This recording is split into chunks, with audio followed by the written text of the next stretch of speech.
ქალბატონო ეკატერინე ერთ-ერთი ყველაზე დიდი პრობლემას უნდა შევეხო, ახლა რაც ადვოკატებსაც გვაწუხებთ და ზოგადად კლიენტების მუდმივად გვიკავშირდებიან ამასთან დაკავშირებით, რომ წლობით ხდება საქმეების გაჭიანურება.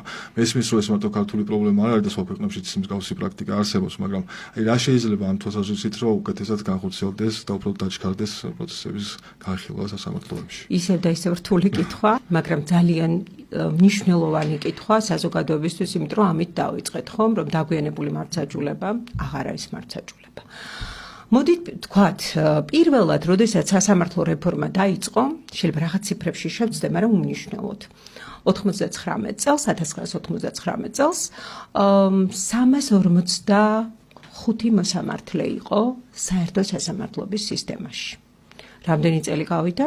2025 წელია და დღეს პრაქტიკულად იგივე თუ არა, მეტი ნამდვილად არ ყავს მოსამართლე. მე ვფიქრობ, ახლა ძალიან არაპოპულარულ რაღაცას ვიტყვი ალბათ, რომ პირველ რიგში აუცილებლად უნდა გაიზარდოს მოსამართლეთა რაოდენობა. აუცილებლად უნდა გაიზარდოს მოსამართლეთა რაოდენობა, ადამიანური რესურსი. კიდევ მაგრამ